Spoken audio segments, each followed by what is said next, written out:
जगन्नाथ महाप्रभु की रथ यात्रा, कोई गुंडीचा देवी के दर्शन के लिए जाते हैं, वहां मां को कृपा करने के लिए जाते हैं, ये भावना तो एक है, पर मूल भावना तो ये है ठाकुर जी द्वारिका से वृंदावन जा रहे हैं। राजा ने कहा ठाकुर जी तो द्वारिका से वृंदावन कभी नहीं गए, द्वारिका आने के बाद ठाकुर जी का वृंदावन गमन तो हुआ नहीं।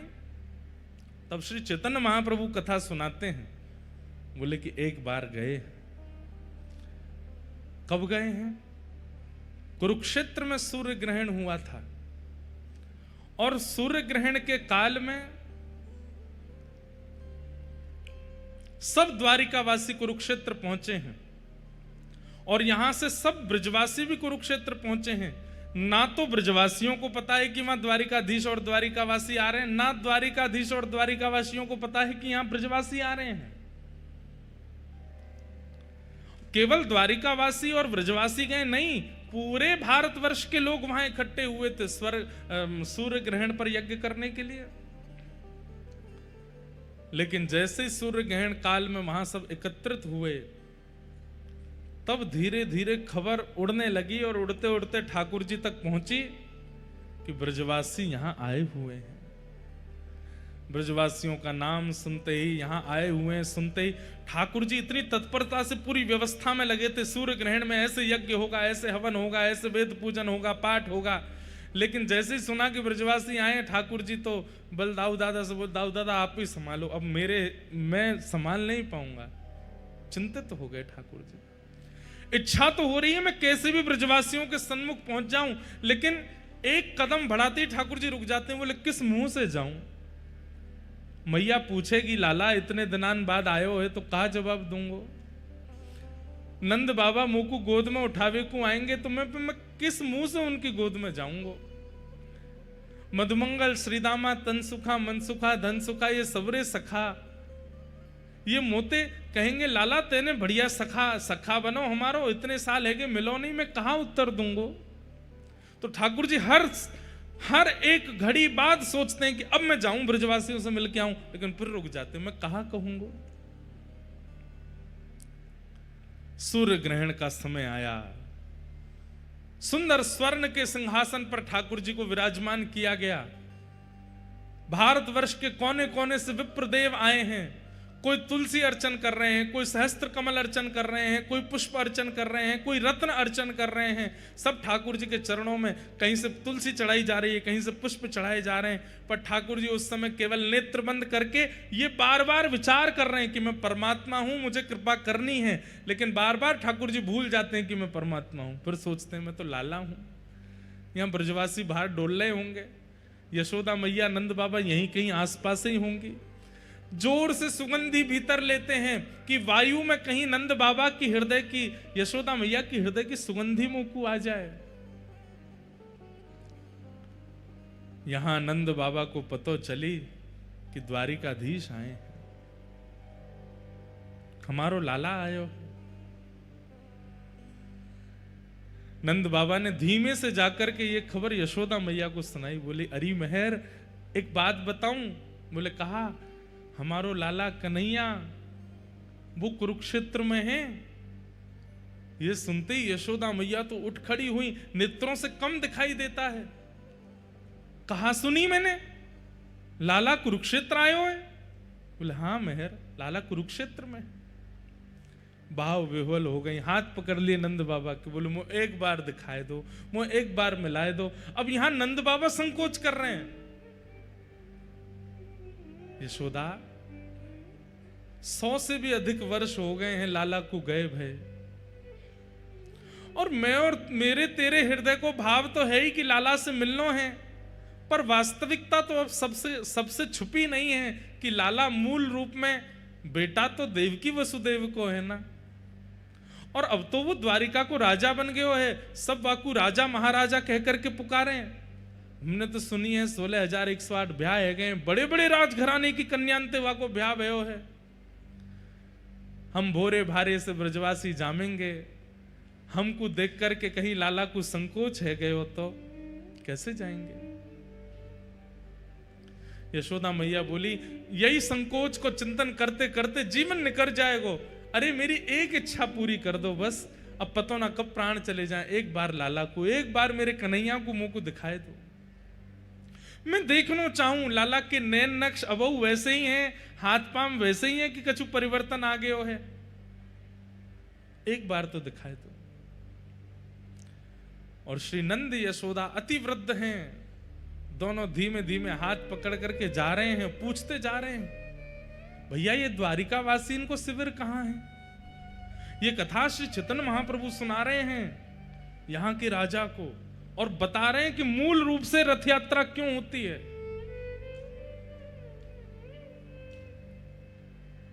पूछते जा रहे हैं द्वारिका वासी कहां है।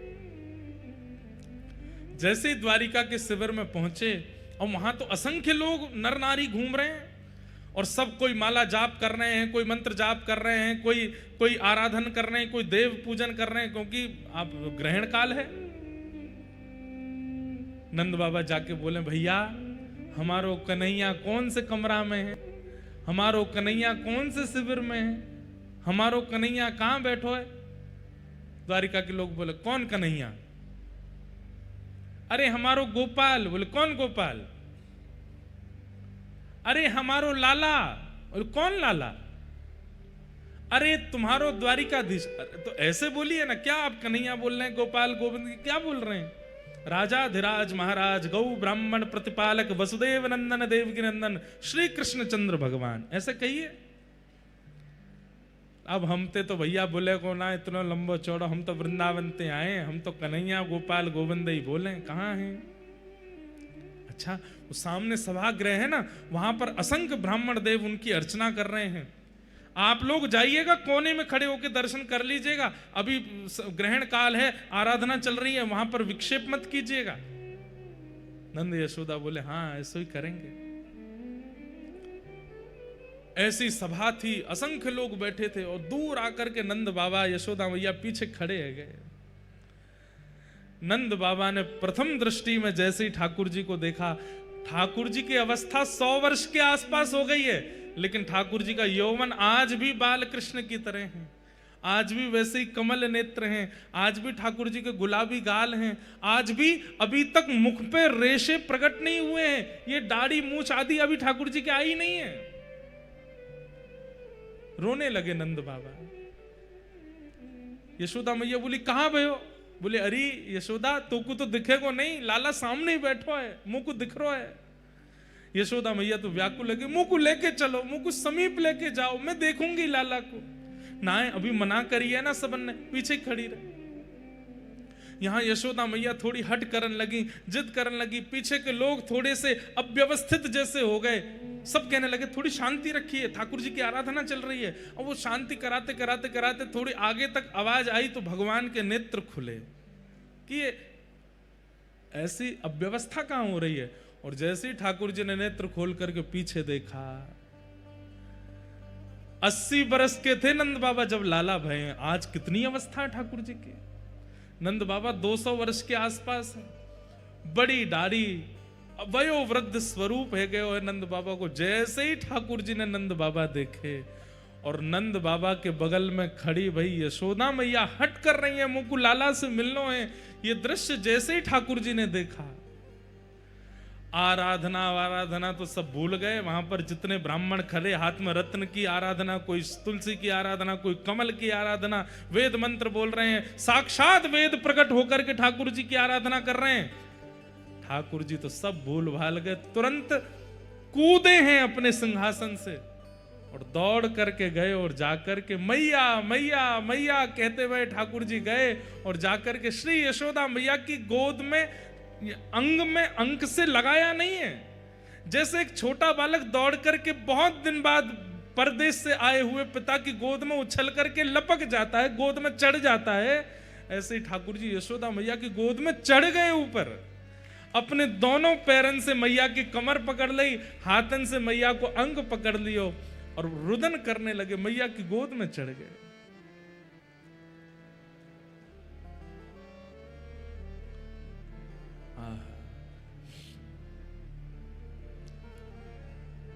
यशोदा मैया रुदन कर रही हैं।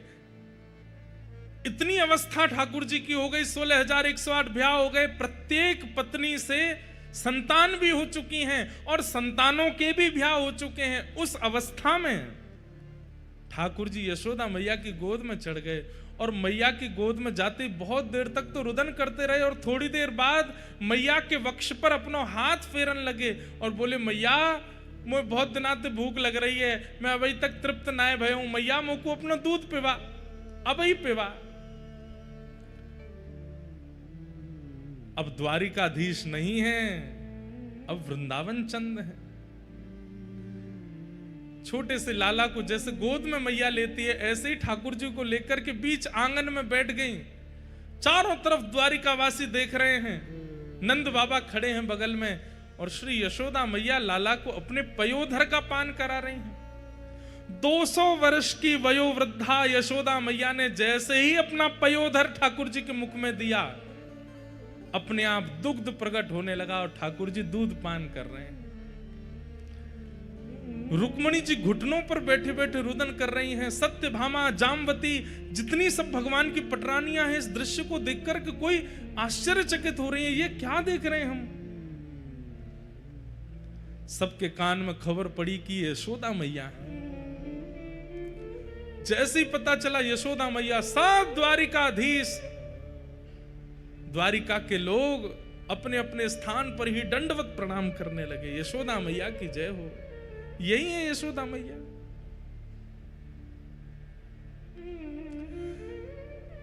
दूर से दाऊ दादा को पता चली कि मैया आई हैं, दौड़ करके आए और बोले, मैया मैं तो बचपन से ही कहता आया हूं, तुम यहाँ कन्हैया को ही ज्यादा प्रेम करो, आज भी वाक को अपना पयोधर पे वाई दी। और मैं, मैया ने तुरंत अपनी दूसरी गोद कही, लाला तू भी आ जा। और श्री दाऊ दादा भी लेट गए हैं गोद में और दाऊ दादा दूसरा पयोधर पान कर रहे हैं। दोनों मैया के पयोधर का पान कर रहे हैं। रेवती महारानी बलराम जी की पत्नी देखकर कि वे भी रुदन कर रही हैं, सब भावुक हो गए हैं। यशोदा मैया के नेत्रों से प्रेमाश्रु झर रहे हैं। लाला के एक एक अंग को टटोल रही हैं। लाला का सिर कैसे है, केश कैसे हैं, कान कैसे, मस्तिष्क कैसे, नासिका कैसी, आंख कैसी, सब कुछ आज तक वैसा ही है जैसे वृंदावन में थे ठाकुर जी। कोई परिवर्तन नहीं हुआ।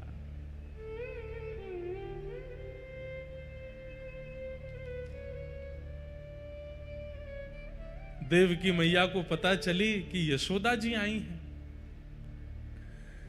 जैसे ही देवकी मैया आई, मैया ने आकर के प्रणाम किया। यशोदा मैया बोली, लाला जी कौन है? बोले, मैया जी मैया है, देवकी मैया है। देवकी मैया नाम सुनते ही यशोदा मैया उल्टा प्रणाम करने लगी, चरण पकड़ने लगी। और चरण पकड़ने तो देवकी मैया संभाल रही, मैया जी कहा कर रही हो आप? अरे यशोदा, आज तक तुम्हारी चर्चा ही सुनी है, आज भी लाला, भले ही लाला मेरो है पर पूरी द्वारिका में चर्चा यूं ही होवे, यशोदा नंदन लाला है। आज भी जन्माष्टमी के दिन सब यशोदा के लाल भजो, यशोदा के लाल भजो कहकर के ही गावे। आज पहली बार मिली हो, आपको हृदय से लगाऊं। यशोदा मैया बोली, मैं आपके हृदय से लगवे योग्य नहीं हूं, आपके चरणन की अधिकारी नहीं हूं। क्यों? ऐसा क्यों कह रही हो? बोली, या यशोदा के प्राण तो कब के निकल गए होते, या यशोदा के प्राण पखेरु तो कब के वैकुंठ पहुंच गए होते।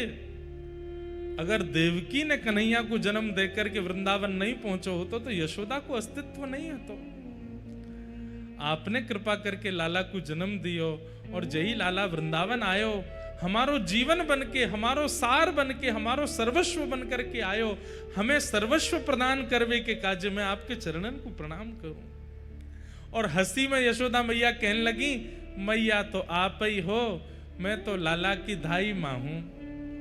जैसे मैया की अनुपस्थिति में बालक की सेवा करे, मैं तो वो हूं। ये सुनकर के देव की मैया रुदन करने लगी। यशोदा जी से बोली, मां ऐसे मत कहो, आप पूरे द्वारिकावासी से पूछ लो, लाला आपसे कितनो स्नेह करे। नंद बाबा की गोद में चढ़ गए ठाकुर जी। ठाकुर जी मानो जैसे बिल्कुल बाल अवस्था में आ गए हों, अब बिल्कुल द्वारिकाधीश जैसी लीला नहीं करने हैं। द्वारिका के लोगों ने कभी ठाकुर जी को ऐसे देखा ही नहीं, कभी यशोदा की गोद में, कभी नंद बाबा की गोद में, और यहां दाऊ दादा जिनसे सब डरते हैं, जगन्नाथपुरी में भी श्री दाऊ दादा से ही डरते हैं सब, महाप्रभु जी से कोई नहीं डरता। वो दाऊ दादा भी आज इतने बालवत अपनी क्रिया कर रहे हैं।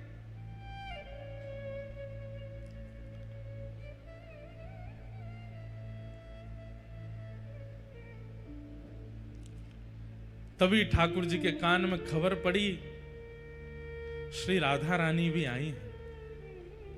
राधा रानी का नाम सुनते ही ठाकुर जी थोड़े गंभीर हो गए, और गंभीर अवस्था में आकर के मैया को तो भीतर बिठाया, सब पत्नियों से मिलवाया, सब क्रिया करी, और अवसर जान करके ठाकुर जी बोले कि किशोरी जी नहीं आएंगे, मैं ही जाऊंगा। यहां किशोरी जी सब सखियों के साथ बैठी हैं।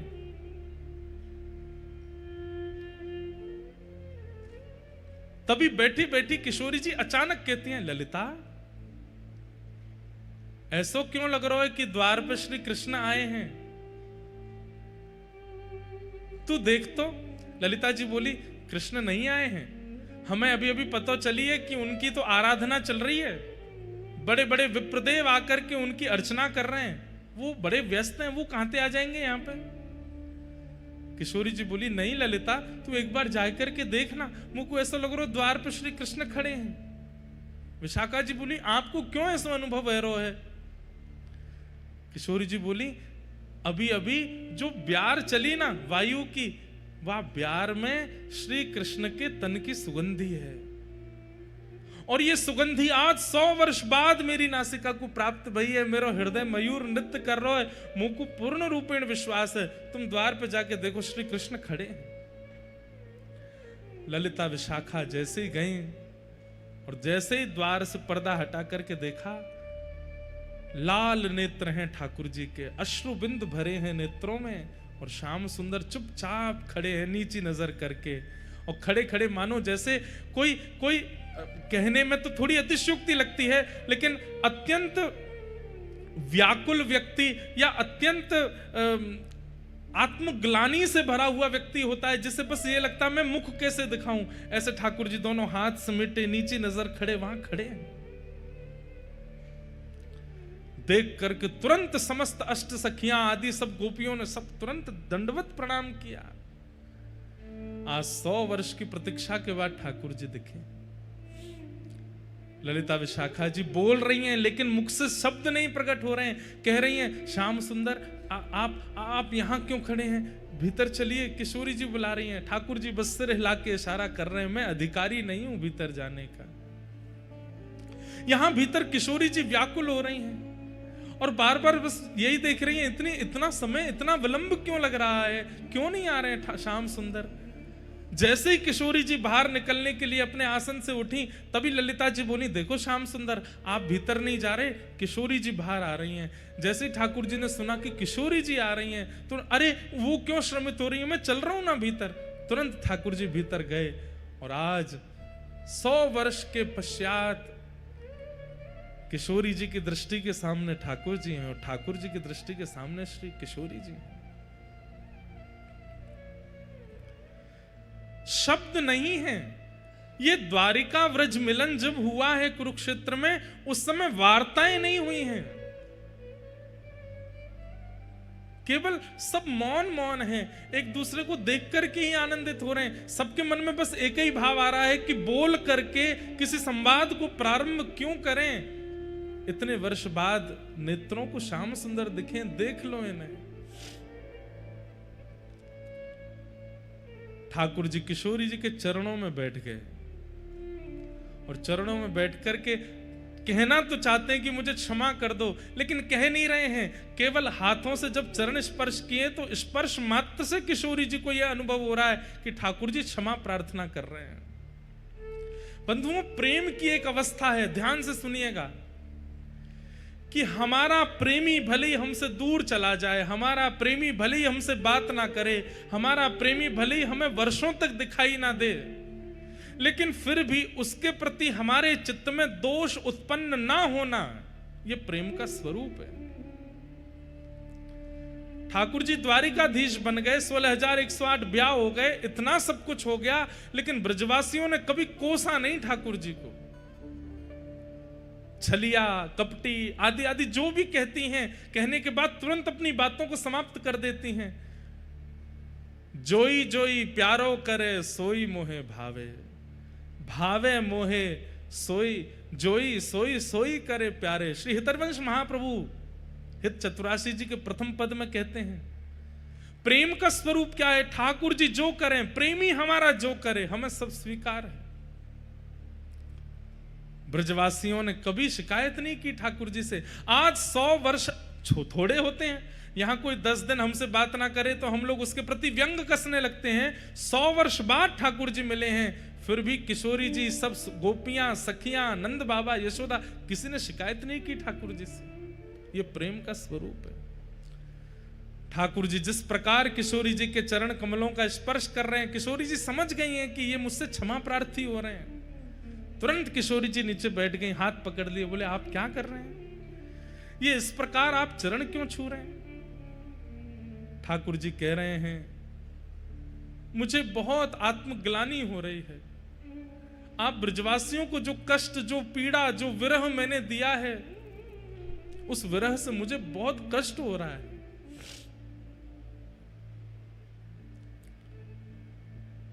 किशोरी जी ने हस्त कमल पकड़े, बोले नहीं, आपने हमें कोई विरह नहीं दिया। आप ही तो कहते हैं कि विरह में प्रकट किए गए अश्रुबिंद वो चित्त का मार्जन करते हैं, चित्त की शुद्धि होती है। अरे किसी के 1 दिन की शुद्धि, किसी के 10 दिन की शुद्धि। हम ब्रजवासी कितने सौभाग्यशाली हैं, हमारे तो 100 वर्ष की शुद्धि कर दी है आपने। और ये 100 वर्ष की शुद्धि हमारी नहीं है श्याम सुंदर, हमारे आने वाली पीढ़ी व्रज में जितने भी लोग जन्म लेंगे युगों युगों तक, चाहे वो कोई क्रम करें, नियम करें, अनुष्ठान करें, चाहे ना करें, वो फिर भी शुद्ध ही रहेंगे, क्योंकि उनके बट का भी रुदन हम ब्रजवासियों ने कर लिया है। वे परम पवित्र रहने वाले हैं। इसलिए ब्रजवासी सर्वपूज्य है। बड़े बड़े मठाधीश भी प्रणाम करते हैं ब्रजवासियों को। क्यों? ब्रजवासियों के बटके अश्रुबिंद ब्रजवासियों ने उस समय में बहा दिए, पवित्र हो गया है सबका चित्त। और जो आत्मग्लानि के कारण ठाकुर जी बहुत असहज हो रहे थे, किशोरी जी ने तुरंत हस्तकमल पकड़ा और सब गोपियों से कहा, अरे 100 वर्ष है गए, श्रृंगार पेटी खुली नहीं है, आज श्रृंगार पेटी खोलो। और 100 वर्ष बाद आज पहली बार श्रृंगार पेटिका खुली है। ललिता जी चंदन घिस रही हैं, विशाखा जी आदि सब सखियां सुंदर सुंदर रत्न लेकर के आ रही हैं, सुंदर सुंदर पुष्प के आभूषण लेकर के आ रही हैं। और श्री किशोरी जी श्याम सुंदर को वृंदावन चंद के रूप में श्रृंगार कर रहे हैं। अभी तक तो द्वारिकाधीश बनते हैं, लेकिन आज वृंदावनाधीश बन रहे हैं। किशोरी जी श्रृंगार कर रहे हैं। हो तो दासी नित्य तिहारी, हो तो दासी नित्य तिहारी। बहुत सुंदर पद है। और बंधुओं, आपको जान के आश्चर्य होगा, महाप्रभु जगन्नाथ जी आज भी इस पद को सुनते हैं। षोडश गीत श्री हनुमान प्रसाद पोद्दार जी के द्वारा लिखे गए ये 16 पद, जिसमें एक पद ठाकुर जी गाते हैं किशोरी जी के लिए, दूसरा पद किशोरी जी गाती हैं ठाकुर जी के लिए। उसमें ये पद मुझे अति प्रिय है और महाप्रभु जगन्नाथ जी को भी बहुत प्रिय है। किशोरी जी गा रही हैं ठाकुर जी को सहज करने के लिए। हो तो दासी नित्य तिहारी, हो तो दासी नित्य तिहारी, हो तो दासी नित्य तिहारी,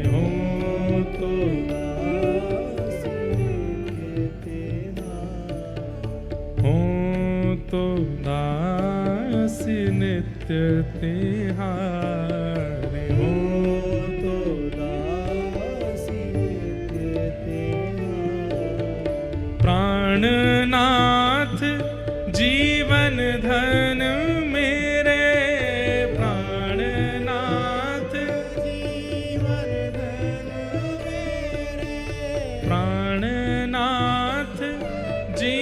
जीवन धन मेरे प्राणनाथ, जीवन धन मेरे, हो तुम पे मैं बलिहारी,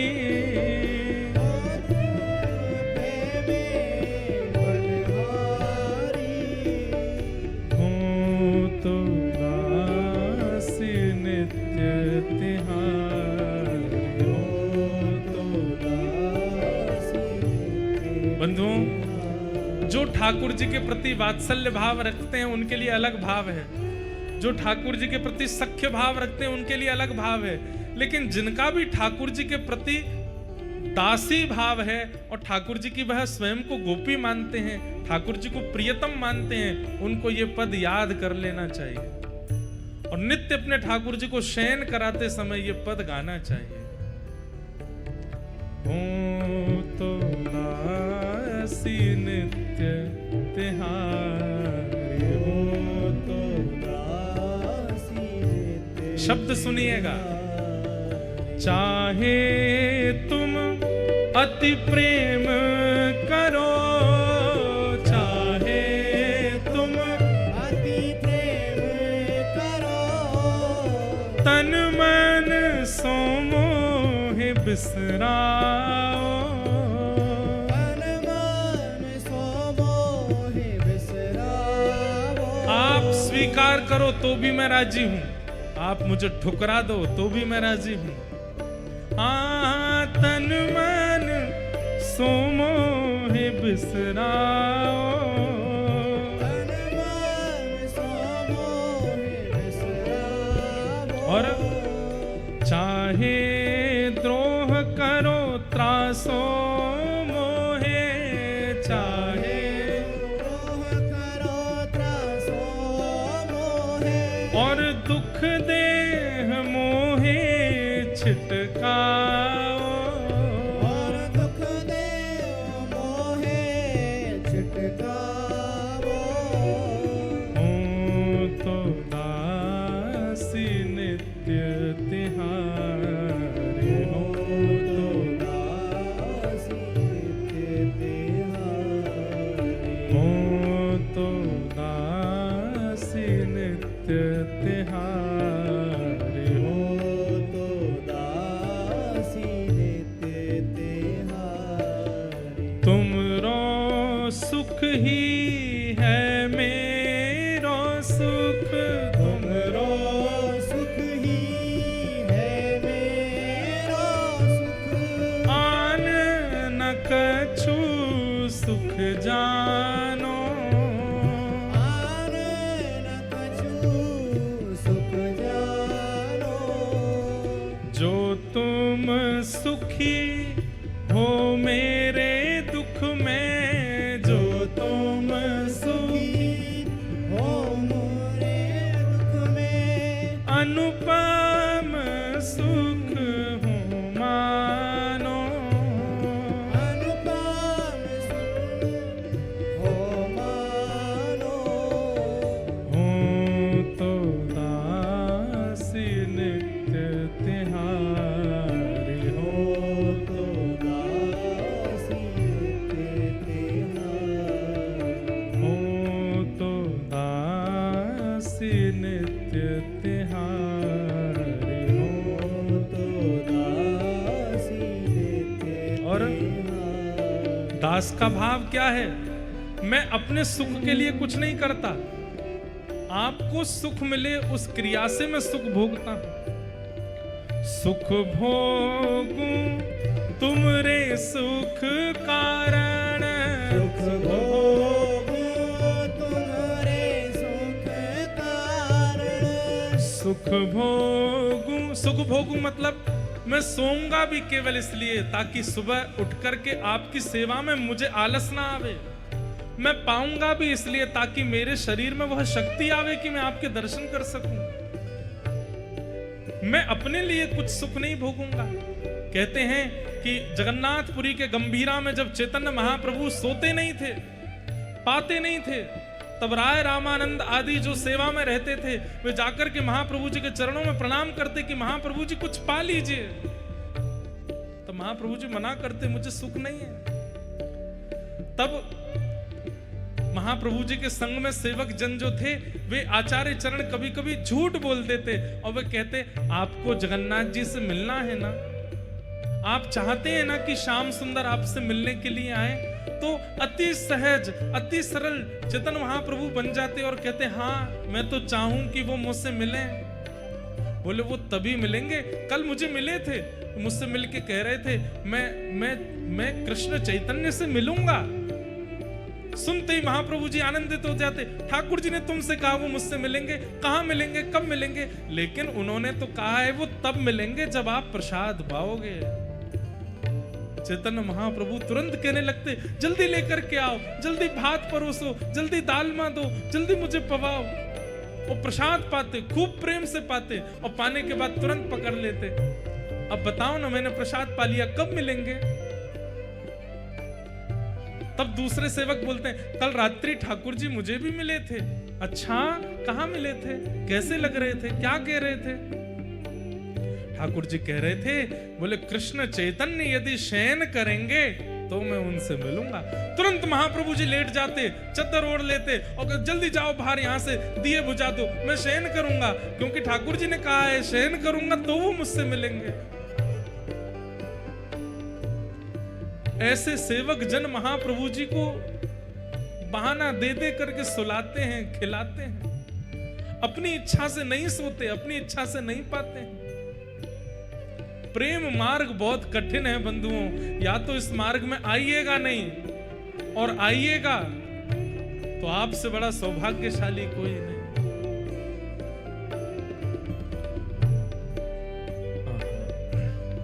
सुख भोगूं तुमरे सुख कारण, सुख भोगूं तुम्हारे सुख कारण, और न कछु मन मेरे, और न कछु मन मेरे, हो तो दासी नित्य तिहारी, हो तो दासी नित्य तिहारी, हो तो दासी नित्य तिहारी, हो तो दासी नित्य तिहारी। और तुम्हें सुखी नित देखन चाहो, तुम्हें सुखी नित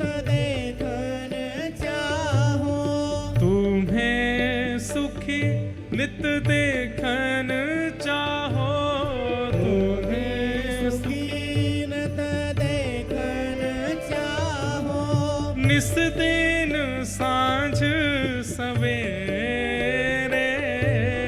निस दिन साँझ सवेरे,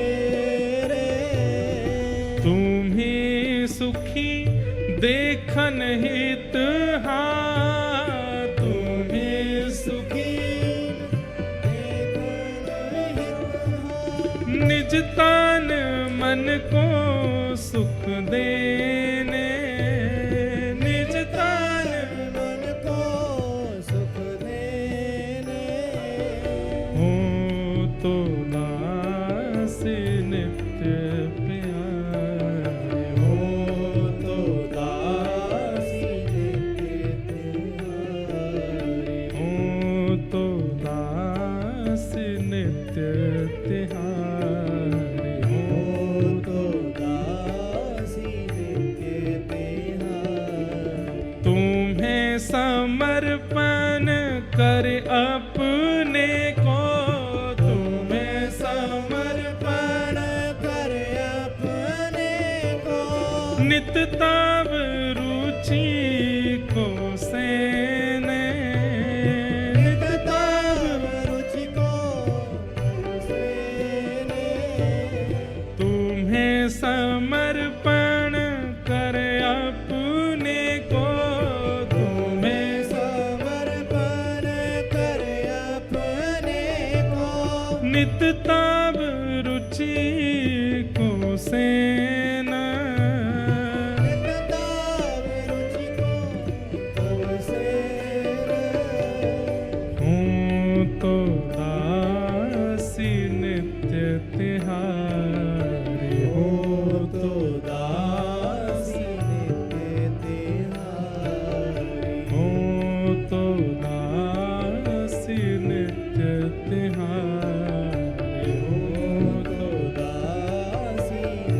किशोरी जी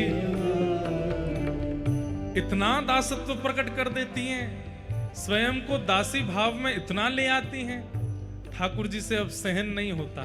तब इस पद की अंतिम पंक्ति ठाकुर जी गाते हैं, किशोरी जी को अपने हृदय से लगाते हैं और हृदय से लगाते हुए गा रहे हैं, तुम मोहे प्राणेश्वरी हृदयेश्वरी, तुम मोहे प्राणेश्वरी हृदयेश्वरी, तुम मोहे प्राणेश्वरी हृदयेश्वरी, तुम मोहे प्राणेश्वरी हृदयेश्वरी, कांता कहीं सुच पावो, कांता कहीं सच पावो।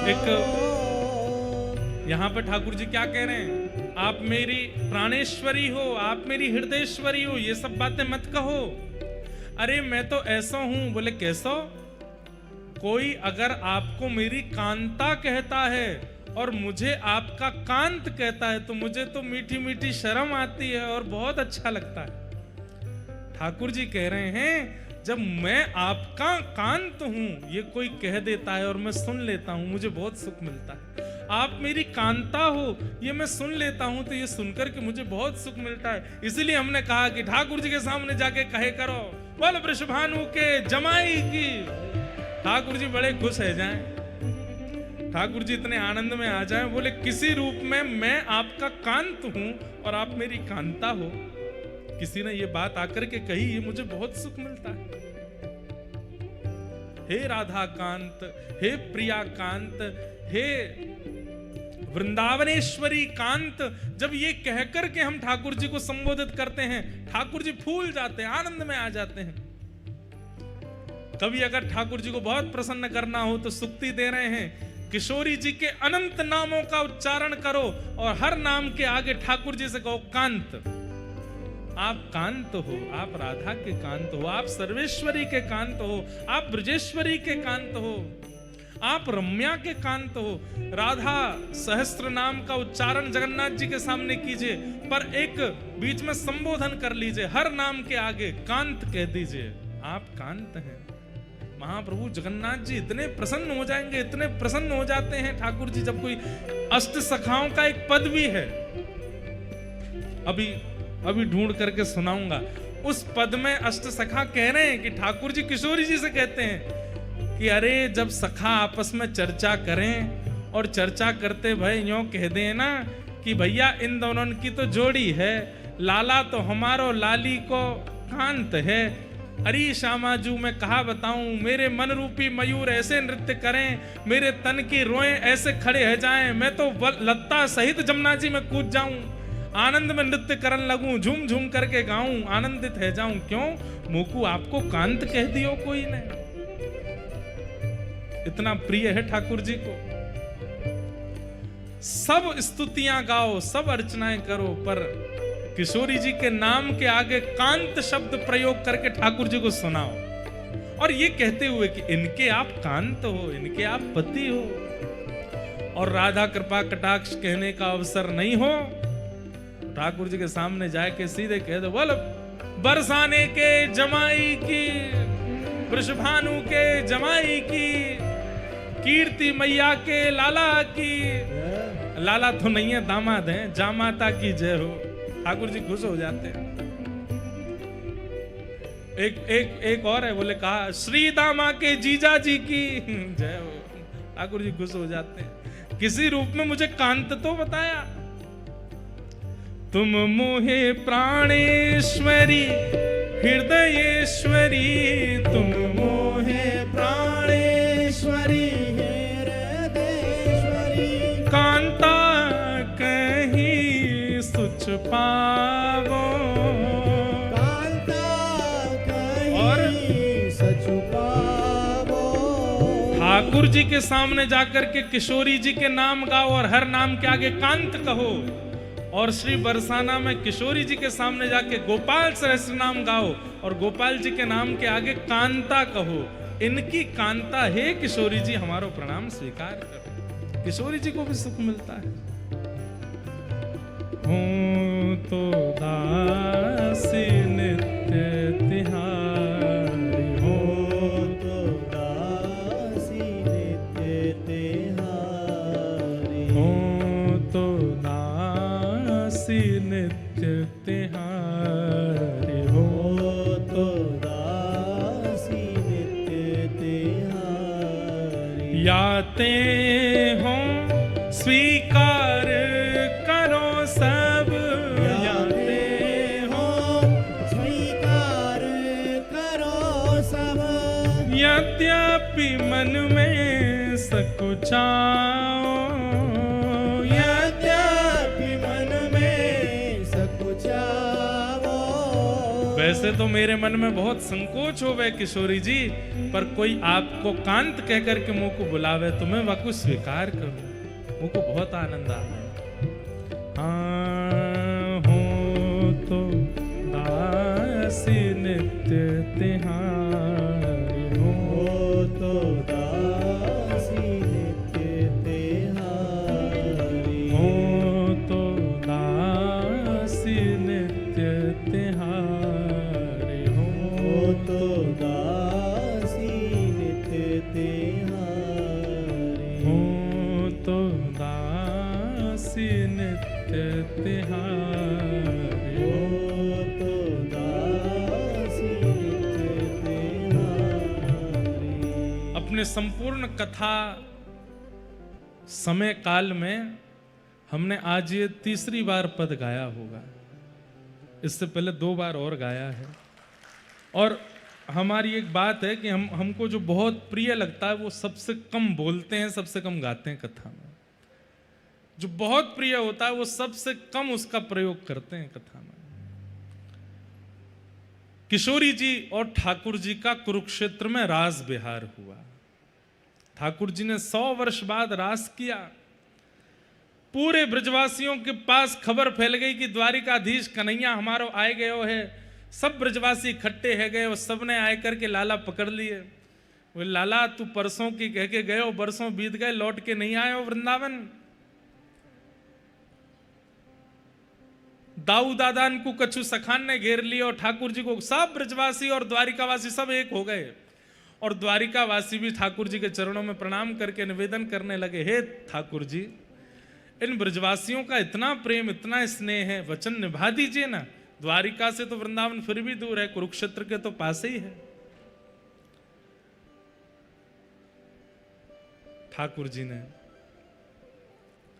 आज्ञा दी, ठीक है हम ब्रज चलेंगे।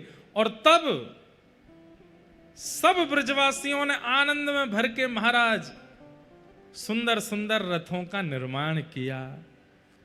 उसमें सुंदर चक्के लगाए गए, ऊपर से कपड़ा लगाए गए, कोई लोहा का प्रयोग नहीं, केवल लकड़ी से ठाकुर जी का रथ तैयार किया। और एक रथ में श्री ठाकुर जी विराजमान भये, एक रथ में श्री बलभद्र जी विराजमान भये, एक रथ में सुभद्रा जी और सब द्वारिका के लोग विराजमान भये। जैसे हमारे सब पंडा पुजारी लोग रथ में कितने चढ़ जाते हैं, कोई गिनती नहीं उनकी। कई बार तो गिनती करने पर आता है 500 पंडा पुजारी चढ़े हैं एक ही रथ के ऊपर। कभी कभी आप देखेंगे नीचे जो रथ के चक्का है ना, इन चक्काओं के बीच में भी जगह होती है, वहां बैठे होते हैं भीतर। ऐसे ही सब ब्रजवासी जन और सब द्वारिका के लोग एक ही रथ में सब लोग चढ़ गए। और महाराज प्रेमी जन, ब्रजवासी जन खींच खींच करके रथ को श्री कुरुक्षेत्र से व्रजधाम लेकर के जा रहे हैं, वृंदावन लेकर के आ रहे हैं। और श्री ठाकुर जी 100 वर्ष बाद वृंदावन पधारे। यहां किशोरी जी सब सखियों के साथ जब वृंदावन थोड़ी दूरी पर रह गया है, तब किशोरी जी ने आज्ञा ली है, बोले कि अब हम पहले पहुंच जाएं। बोले क्यों, आप आएंगे तो आपकी स्वागत की सब व्यवस्था होगी। तो सब ब्रजवासी जनों ने द्वारिका के लोगों से कहा कि अब थोड़ी दूर व्रज रह गया है, आप ही रथ खींच के लाओ, हम ब्रज में जा रहे हैं, सब व्यवस्था करें। ठाकुर जी ने सबसे कही, बोले कि देखो मेरो जैसो वृंदावन में छोड़ के गयो वैसो ही करियो, कछु अतिशयोक्ति मत करियो। ना बोले लाला वैसो ये वृंदावन ने साफ सफाई तो करेंगे, लाला आ रहा है इतने दिनों बाद। सब ब्रजवासियों ने जाकर के अपने घर सजाए, अपने घरों पर फूल मालाएं सजाई, सुंदर सुंदर दिए जलाए, अपने घर के बाहर सुंदर गोबर के लेप किए। और सब ब्रजवासियों ने अपनी अपनी गैया बाहर बांध दी कि लाला देखे क्योंकि सब ब्रजवासी की गैया चराई है ठाकुर जी ने। ठाकुर जी जब नंद बाबा से मिले तो यही पूछ रहे, मेरी धौरी गैया अब दूध देवे 100 साल बाद। नंद बाबा बोले, लाला तू जब ते ब्रजते गयो है, कोई गैया ने भी बालक को जन्म दी दियो, और बछड़ा बछिया जितने छोटे हते वो उतने ही है बहू, कोई बड़ो ना भयो, सब रे नेक से, जैसे हमारो लाला छोटो सो वैसे बछड़ा बछिया नेक से हैं। बंधुओं, त्रेता में 14 वर्ष का वियोग दिया था अयोध्या वासियों को, पर ब्रजवासियों को 100 वर्ष का वियोग दिया। और जैसी अयोध्या की हम खबर सुनते हैं, ना किसी ने जन्म लिया, ना किसी के प्राण गए, वही व्रज में स्थिति है। लेकिन व्रज में एक और बात है कि कोई बड़ा छोटा भी नहीं हुआ, सब उतने ही हैं। ठाकुर जी के सब बछड़ा बछिया भी आज उतने ही हैं। असंख्य गाय ठाकुर जी का स्वागत कर रही हैं। ठाकुर जी रथ से उतर करके गायों को प्रणाम करते हैं, एक एक गैया को अपने हृदय से लगाते हैं, ब्रज को प्रणाम करते हैं, वृक्षों को हृदय से लगाते हैं। घर घर जाकर के ठाकुर जी सुंदर माखन मिश्री को भोग लगा रहे हैं। सब द्वारिका के लोग इस लीला का दर्शन कर रहे हैं। अभी तक तो द्वारिका के लोगों ने केवल लीला सुनी थी, आज प्रत्यक्ष दर्शन हो रहा है व्रज का। ठाकुर जी सब द्वारिका के लोगों को बता रहे हैं, यहाँ पे हम यूं गैया चराते, यहाँ पे हम ये लीला करते, यहाँ पे ये लीला करते, और ये लीलाएं दर्शन करके सब ब्रजवासी अति आनंदित हो गए। सब ब्रजवासी लाला को कंधा पे उठा करके नृत्य करने लगे। कन्हैया ले चल पल्ली पार, जहां विराजे राधा रानी, जहां विराजे श्यामा प्यार, अलबेली सरकार, संवरिया ले चल परले। बंधुओं, इसी भावना से रथ यात्रा होती है ठाकुर जी की। ये चैतन्य महाप्रभु ने राजा को बताया, भैया वो गुंडीचा मार्जन साफ सफाई के लिए तुम सेवकों को मत भेजो, वो तो हमको करना चाहिए। क्यों? बोले क्योंकि हमारे ठाकुर जी वृंदावन आ रहे हैं, हमारे ठाकुर जी वृंदावन वापस आ रहे हैं। ये वही लीला का यहां पर दर्शन होता है। ये रथ में विराजमान होकर ठाकुर जी वृंदावन जाते हैं। आप लोगों को रथ यात्रा में आकर के ठाकुर जी के रथ के आगे नाचना चाहिए, भुजा उठा करके आनंदित होना चाहिए, और एक दिन पूर्व आकर के गुंडीचा में जाके चाहे जहां एक कोना भी मिल जाए अपने हाथ से मार्जन करना चाहिए, इसी भाव से कि हम ब्रजवासी हमारे श्याम सुंदर आ रहे हैं। इस बार तो हमने उल्टा रथ का दर्शन किया था, पर ठाकुर जी कृपा करेंगे, एक बार ठाकुर जी जब रथ में विराजमान होके आते हैं, हम सब भी यहाँ पे ऐसी योजना बने यही कथा हो जाए, और सबरे श्रोताओं के साथ जाएंगे गुंडीचा में, जाके झाड़ू लगाएंगे, पूरे गुंडीचा को धोएंगे। हम तो ब्रजवासी, हमारा तो अधिकार है, लाला आवेगो। बढ़िया कलशों में जल भर भर के जाएंगे, गुंडीचा को साफ करेंगे, स्वच्छ करेंगे, और श्री रथ के आगे खूब उछल उछल के नाचेंगे, इसी भाव से कि हम ब्रजवासी, हमारो लाला आ रहा हो वापस। जहां विराजे श्यामा प्यारी, जहां विराजे श्यामा प्यारी, जहां विराजे राधा रानी, जहां विराजे राधा रानी, अलबेली सरकार, संवरिया ले चल परले पार, संवरिया चल परली परली पार। ये जब श्री मंदिर में दर्शन करने जाएंगे और फिर श्री मंदिर से गुंडीचा जाओ, कल या परसों में जाएंगे, तो गुंडीचा क्या है? वृंदावन है, जहां विराजे राधा रानी। रथ यात्रा में ब्रजवासियों को यही गाना चाहिए, लाला ले चल पल्ली पार। कहां? बोले जहां विराजे राधा रानी, जिस वृंदावन में हमारी श्यामा जी विराज रही है वहां चले। सवरिया ले चल परली पार, सवरिया ले चल परली पार, सवरिया ले चल परली पार, जहां विराजे श्यामा प्यारी,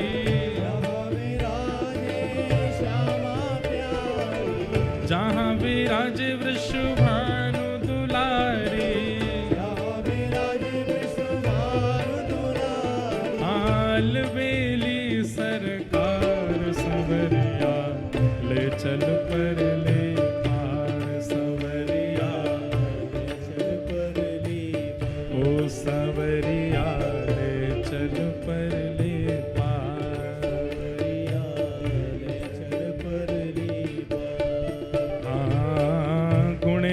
गुण सब तेरे अर्पण, गुण अवगुण सब तेरे अर्पण, पाप पुण्य सब तेरे अर्पण, पाप पुण्य सब और हाँ बुद्धि सहित मन तेरे अर्पण, बुद्धि सहित मन तेरे अर्पण, यह जीवन भी तेरे अर्पण, यह जीवन भी मैं तेरे चरणों की दासी, मैं तेरे चरणों की दासी, मैं तेरे चरणों की दासी, तेरे चरणों की दासी, और तू मेरे प्राण आधार, संवरिया ले चल पल्ली पार, संवरिया ले चल परली पार, हे संवरिया ले चल पल्ली पार, संवरिया ले चल परली पार, जहाँ विराजे राधा रानी, जहाँ विराजे, राधा रानी, जहाँ विराजे श्यामा प्यारी, जहाँ विराजे श्यामा और अलबेली सरकार, संवरिया ले चल पल्ली पार, संवरिया ले चल परली पार, हाँ संवरिया ले चल पल्ली पार। संवरिया ले बोलो वृषभानु दुलारी की।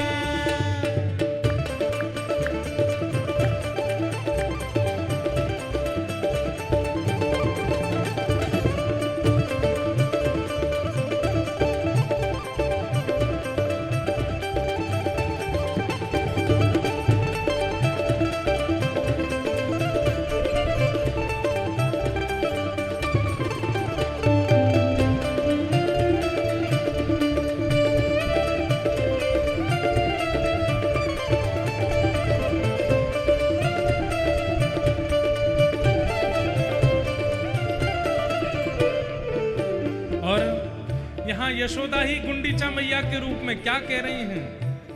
तेरी आस लगा बैठी हूँ, तेरी आस लगा बैठी, अपना आप भुला बैठी हूँ, अपना आप भुला बैठी, हाँ आंखें खूब थका बैठी हूँ, आंखें खूब थका बैठी, सांवरिया में तेरी रागिनी, सांवरिया में,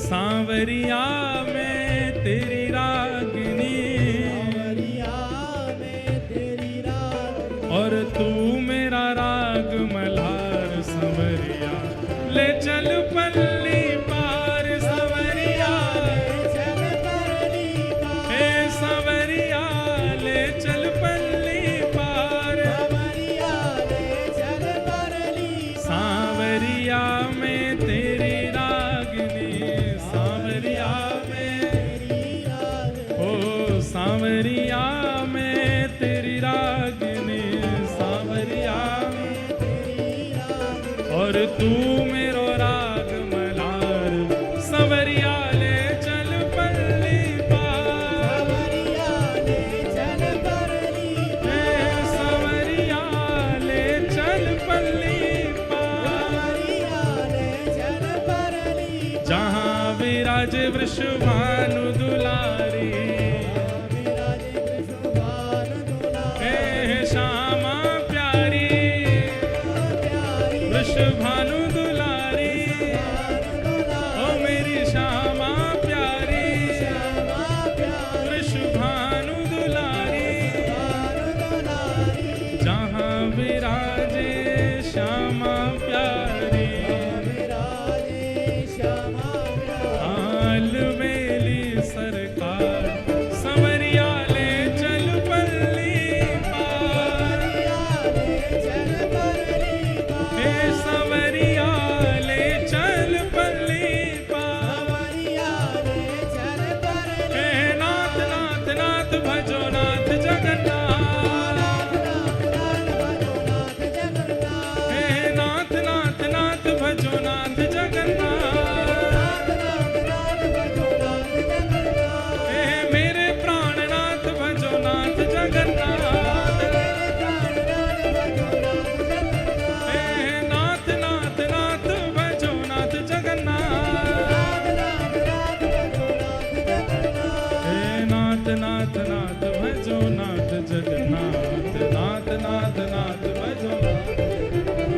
हे नाथ नाथ नाथ भजो नाथ जगन्नाथ,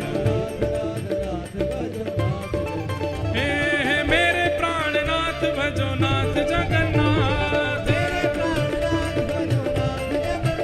हे मेरे प्राणनाथ भजो नाथ जगन्नाथ, हे मेरे प्राणनाथ भजो नाथ जगन्नाथ। जय जय श्री राम, जय जय श्री राम, जय जय श्री राम।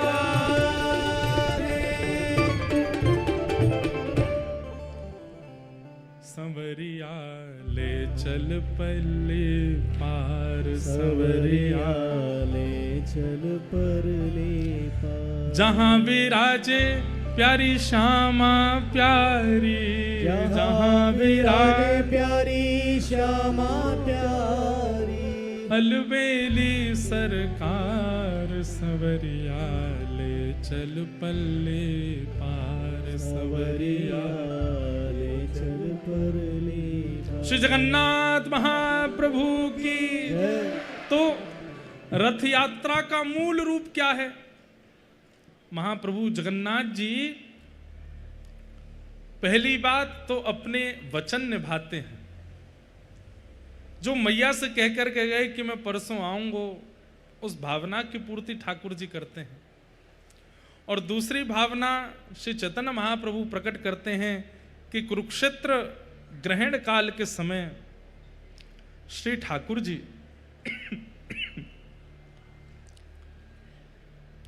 ब्रजवासी रथ बनाकर के ठाकुर जी को लेकर के गए हैं वृंदावन, इसलिए ठाकुर जी वृंदावन गए हैं। और उसी भाव से हर वर्ष ठाकुर जी वृंदावन जाते हैं। इसलिए रथ यात्रा उसका महत्व अति है। गुंडीचा में जन्म वेदी है ठाकुर जी की, वहां विराजमान श्री जगन्नाथ जी का दर्शन करने का पुण्य, उसका लाभ कितना, उसका पुण्य कितना है। असंख्य असंख्य अश्वमेध यज्ञ, असंख्य असंख्य तीर्थ यात्राओं का फल केवल महाप्रभु जगन्नाथ जी को जन्म वेदी पर विराजमान दर्शन करने मात्र से प्राप्त हो जाता है, जब गुंडीचा में विराजते हैं। इस बार हमने दर्शन किए गुंडीचा में, और गुंडीचा में ठाकुर जी अलग ही लगते हैं। यहाँ जो ठाकुर जी दिखते हैं, गुंडीचा पहुंचते ही ऐसे लगते हैं लाला बन गए, छोटे से गोपाल जी मैया के पास आए हैं, उसी भाव से लगते हैं। और भैया हमारी एक बात सुनो, 3 दिन हो गए कथा को, हम चाहे जितनी भी बात कहते रहें, महाप्रसाद के प्रति कहते रहें, मंदिर के प्रति कहते रहें, नील चक्र के प्रति कहते रहें, महोदधि के प्रति कहते रहें, महाप्रभु जगन्नाथ जी, सुभद्रा जी, बलभद्र जी, सुदर्शन जी के प्रति कहते रहें, बिमला मैया के प्रति कहते रहें, पर ये सब भाव हैं। क्या हैं? और भाव बिना भाव के नहीं आते। कबीर दास जी का एक पद है, मुझे पद तो याद नहीं पर लीला याद है, कि उनकी माता जी ने कहा कि बेटा घर चलाने के लिए कुछ धन की आवश्यकता है, तो मैं कुछ बुन दिया करूंगी कपड़े, तुम नगर में जाकर के उसको विक्रय कर देना, कुछ धन आएगा तो घर चलेगा। तो श्री कबीरदास जी जाते और वस्त्र हाथ में लेकर के चौराहे पे खड़े हो जाते। आने जाने वाले लोग आकर के एक ही बात पूछते, कितने भाव का है ये, कितने भाव का है ये, कितने भाव का है। उसी समय कबीरदास जी बेकना तो भूल गए, उन्होंने पंक्तियां लिख दी। और पंक्ति में क्या लिखा? बिना भाव के जब सामान्य वस्तु नहीं मिलती संसार में, तो बिना भाव के ठाकुर जी के पास क्यों जाते? भाव प्रकट करके ही जाओ, बिना भाव के वो प्रस्तुत नहीं होगा। महाप्रभु जगन्नाथ, एक बात बताएं आपको, कोई महाप्रसाद पाता है और महाप्रसाद में उसको दोष दिखने लग जाए, ये वाली सब्जी तो ऐसी है, ये तो यूं है, ये तो यूं है, इसका मतलब क्या है? उसके पाप ही उसको रोकते हैं महाप्रसाद पाने से। क्यों? इसको पाते ही तो हम स्वस्थ हो जाएंगे। जैसे दवाई से रोग ठीक होता है, लेकिन दवाई की कड़वाहट के कारण जीभ मना करती है, कोई नाक बंद करते हैं, कई आंख मींचते हैं, और कई तो महाराज इधर उधर भागते हैं, माँ पीछे दवाई लेके भाग रही, बालक भाग रहे हैं आगे आगे, नहीं पीनी नहीं पीनी। उसे भी पता है, माँ को भी पता है कि इससे ही ठीक होना है, लेकिन फिर भी उसकी कड़वाहट स्वीकार नहीं होती। ठीक वैसे ही बंधुओं, महाप्रसाद, हमें तो लगता है अमृत भी फीका होगा महाप्रसाद के आगे, लेकिन कई लोगों को उनमें भी ये लगने लगता है ऐसी सब्जी है, ऐसा ये है, ऐसा वो है। ये कहीं ना कहीं आपके पाप ही आपको रोकते हैं। मत पाओ, क्योंकि इसको पाने से हम चले जाएंगे, हम तुम्हारा आश्रय छोड़ देंगे, तुम हमारे भैया नहीं हो हैं। 18 साल की उम्र से तुम्हारे अंदर निवास कर रहे हैं हम, तुमने इतना पाल पोस करके काम क्रोध लोभ मोह आदि हम सबको अपने शरीर में तुमने स्थान दिया। हम जब आए थे तब इतने से थे, अब हम इतने विशाल हो गए हैं। पहले तुमको थोड़ा क्रोध आता था, अब तुमको इतना क्रोध आता है। पहले तुम में तनिक काम था, अब तुम में भयंकर काम है, और तुम हमको ऐसे छोड़ दोगे। और वही काम क्रोध लोभ ईर्ष्या द्वेष आपके अंदर आकर के आपके मन में ये भाव प्रकट करते हैं, इसको हटाओ, ये छोड़ दो, इसको रहने दो, अरे इसमें क्या स्वाद है, इससे बढ़िया तो बाहर होटल पे मिल रहा है, वहां खाएंगे। क्यों? उससे तो हम और तंदुरुस्त होंगे, इससे तो हम जीर्ण होकर मर जाएंगे। इसीलिए व्यक्ति फिर महाप्रसाद के प्रति उपेक्षा कर देता है। वो नहीं करता, उसके पाप करवाते हैं। और इसमें एक ही बात चलेगी, कथा आवश्यक क्यों है? एक बात हम आपको बहुत स्पष्ट कह दें, जगन्नाथपुरी, आप द्वारिका चले जाना, बद्रीनाथ चले जाना, पर जगन्नाथपुरी तो बिना कथा के आना ही नहीं। क्योंकि महाप्रभु जी को बिना भाव के अगर आपने देखा भी, प्रसाद भी पाया, तो आपके मन में कोई ना कोई गलत भाव आ ही जाएगा। क्योंकि जब तक इनके भाव को जानोगे नहीं, आप इनका दर्शन, इनका महाप्रसाद, इनको स्वीकार नहीं कर सकते। इसलिए कलयुग में प्रधान देव जगन्नाथ जी के दर्शन के लिए कथा सुनना बहुत जरूरी है। इसलिए हम कथा में रोज भाव प्रकट करते हैं, ताकि आपसे अपराध ना बन जाए। क्योंकि भीतर जो हैं वो तो चाहते ही हैं कि आप ना करो। तो गुंडीचा जाएंगे, इसी भाव से जाएंगे कि वृंदावन है, और वहां कहीं ना कहीं श्री किशोरी जी विराजमान है, अंतरंग भाव से विराजमान है, इसलिए ठाकुर जी जाते हैं। इस प्रकार महाप्रभु जगन्नाथ जी की रथ यात्रा होती है। एक दो जानकारियां सुन लीजिए। पहली बात, आज 4 बजे सब लोग मंदिर में उपस्थित हो जाएंगे, अपने अपने साधन और अपनी अपनी व्यवस्थाओं से भीतर आकर के श्री लक्ष्मी मैया के मंदिर के सामने जो प्रांगण है वहां पर विराज जाएंगे। 4 साढ़े 4 के बीच में व्यासपीठ की ओर से और समस्त कथा श्रोताओं की ओर से महाप्रभु जगन्नाथ जी की आज ध्वज पूजन और ध्वजारोहण होगा। आज ठाकुर जी का ध्वज विराजेगा, सब लोग वहां समय से पहुंच जाना। उसके बाद महाप्रभु जी का दर्शन करके सब, एक बात और सुन लीजिए, मंदिर में प्रणाम मत किया कीजिए, चाहे कितने भी बड़े आचार्य आ जाएं, मंदिर में केवल ठाकुर जी हैं। मंदिर के बाहर आचार्य हैं, मंदिर के बाहर महाराज जी, मंदिर के बाहर गुरु जी हैं, मंदिर में प्रणाम मत किया कीजिए। मंदिर में हाथ जोड़िए, दूर से प्रणाम कर लीजिए, कहीं भी मंदिर में प्रणाम नहीं करना है। दूसरा, फिर सब लोग रात्रि 8 बजे श्री जीयर स्वामी मठ, गिरी स्वामी मठ बालासाही क्षेत्र में, यहीं आगे है, स्वर्ग द्वार से मार्ग जाता है, बाकी आप लोग सब पहुंच ही जाएंगे। जीयर स्वामी मठ में सब लोग उपस्थित हो जाना। वहाँ शाम को बढ़िया मंगल, आज आप लोग संख्या तो इतनी ज़्यादा है, तो जितने जो पंक्ति में बैठ जाएं वो तो पाना, और जिनको पंक्ति में बैठने को नहीं मिली, पता चली दूर खड़े हैं, अपनी प्रतीक्षा कर रहे हैं हम कब बैठेंगे, उठाइएगा सामग्री, सबको परोसिएगा। इतनी संख्या में सब वैष्णव आएंगे, सबको परोसवा करके पवाना। प्रयास करना कि आप अंत में ही पाओ। पहले वयोवृद्ध बालकों को पवा देना, उसके बाद थोड़े कम वृद्धों को, उसके बाद नेक और कम वृद्धों को, सबसे अंत में युवा पाना। बैठ करके फिर हम सब लोग प्रेम से वहाँ प्रसाद पाएंगे। पूज्य गुरुदेव भगवान पिताजी महाराज इसीलिए रुके आज। कल आप कह रहे थे, बोले आज ही करा लेते प्रसाद तो हम भी उपस्थित हो जाते। हमने कहा पिताजी प्रसाद की योजना अभी बनी, इतनी जल्दी इतनी व्यवस्था नहीं हो पाती। तो फिर आज आपका मन हुआ कि हमारे गुरु स्थान में प्रसाद का सुंदर महाप्रसाद होगा, तो कल चले जाएंगे, लेकिन आज रुक जाते हैं। आपकी परसों से संभवतः दिल्ली में कथा प्रारंभ है नवरात्रि में, लेकिन आप एक दिन भी घर जाना था तो वो भी रुक गए कि नहीं, सबको प्रसाद पवा के फिर जाएंगे। तो शाम को भाई लोग प्रयास करना कि धोती पहन करके आना, और माताएं बहनें सब अपने वेशभूषा में बढ़िया वस्त्र पहन करके आना। जैसे आप जगन्नाथ जी को मिलने जाते हो वैसे ही महाप्रसाद पाने जाया करो, उसी भाव से जाया करो। सब लोग आइएगा। ये आज की है। और फिर कल की एक और सूचना है कि कल सुबह 5 बजे प्रभात फेरी होगी। कल सुबह 5 बजे सब लोग एकत्रित हो जाइएगा।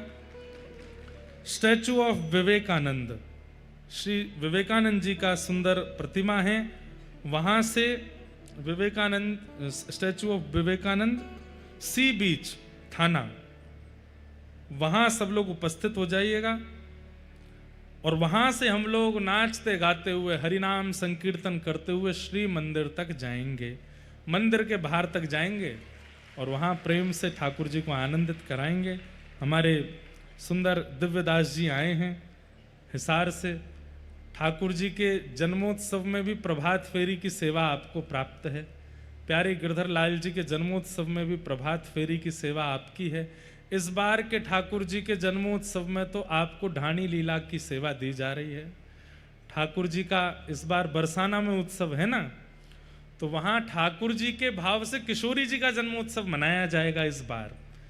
तो ढाणी ढाणिन लीला होती है बरसाना में, वह लीला गाने की और उस सेवा को करने की सेवा आपको प्राप्त हुई है इस बार। कल प्रभात फेरी सुबह 5 बजे होगी। श्री विवेकानंद स्टैचू, सी थाना बीच के पास सब लोग उपस्थित हो जाइएगा 5 बजे। और फिर हम लोग बढ़िया समुद्र के तट से नाचते गाते हुए हरिनाम संकीर्तन करते हुए जगन्नाथ जगन्नाथ का उद्घोष करते हुए सब लोग श्री मंदिर तक पहुंचेंगे। ऐसी कल की योजना है। बाकी कल हमारे यजमान परिवार के हमारे ठाकुर जी का जन्मोत्सव है, जिनके जन्मोत्सव के उपलक्ष्य में ये सुंदर उत्सव मनाया जा रहा है। उन्हीं ठाकुर जी का कल जन्मोत्सव है और कल कथा में भी नंदोत्सव है। अब यहाँ कथा तो आराम से चल रही है, खूब प्रेम भाव से हम कह रहे हैं। कभी जगन्नाथ जी के रस सुनाने लगते हैं, कभी रथ यात्रा सुनाने लगते हैं, कभी चैतन्य महाप्रभु सुनाने लगते हैं, कभी किसी आचार्य की लीला, कभी कभी कथा। तो यहाँ तो श्री जगन्नाथ रसामृत और भागवत, श्रीमद् भागवत कथा मिश्रित चल रही है। तो कल कथा में जन्मोत्सव होगा और आपके ठाकुर का उत्सव भी मनाया जाएगा। जब कभी भी हमको कथा में विशेष उत्सव मनाना होता है तो हम कुछ विशेष लीला करते हैं। कल देखते हैं, कल की कल पे जाएगी कि विशेष लीला कैसी होगी। तो कल कथा में आप सब लोग श्वेत वस्त्र पहन करके आना। आप कहोगे महाराज जी नंदोत्सव में तो कहते हैं पीले पहनो, श्वेत पहन के आना, पीले करने की जिम्मेवारी हमारी है। आप तो श्वेत ही पहन के आना। तो कल ठाकुर जी का मधुर उत्सव मनाया जाएगा। नंद घरानंद भयो जय कन्हैया। कल हमारे जगन्नाथ प्रभु ही लाला बन करके आएंगे। और कल हमारी ऐसी इच्छा है कि कल जो मंच पर बालक आते हैं ना श्रृंगार करके, उनकी जगह कोई छोटे से जगन्नाथ महाप्रभु ही सुंदर लाला बन के आवे। कल तो श्री यशोदा नंदन श्री जगन्नाथ जी बन के आवे, उन्हीं का ही उत्सव मनाया जाएगा। उन्हीं को ही ले करके उछल उछल करके नृत्य करेंगे। तो कल बड़े विशेष विशेष उत्सव हैं। सुबह प्रभात फेरी, दोपहर में नंदोत्सव होगा ठाकुर जी का। आप सब लोग प्रेम और भाव से आइएगा। हमें तो लग रहा है कि पूज्य पिताजी महाराज का बैठे बैठे मन हो रहा है कि कल भी रुके ही जाएं। इतना आनंद, इतना सुख यहाँ पर हम लोग ले रहे हैं। और आप सब लोग देखिए, जगन्नाथपुरी में भीड़ इकट्ठा करना बड़ी बड़ी बात होती थी। हमने यहाँ पहले भी 2 कथाएं की हैं। यहाँ लोग बाग इकट्ठे होते नहीं, लोकल लोग भी सुनने आते नहीं कथा, परंतु महाप्रभु जगन्नाथ जी की ऐसी कृपा है, इतने जगन्नाथपुरी के लोकल लोग कथा में आते हैं, इतनी संख्या में लोग, आप सब लोग कथा सुनने आ रहे हैं। जगह नहीं बची है।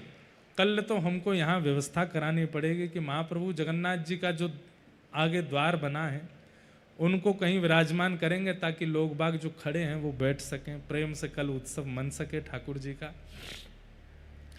तो कल बड़े प्रेम और भाव से ठाकुर जी का मंगल उत्सव मनाया जाएगा।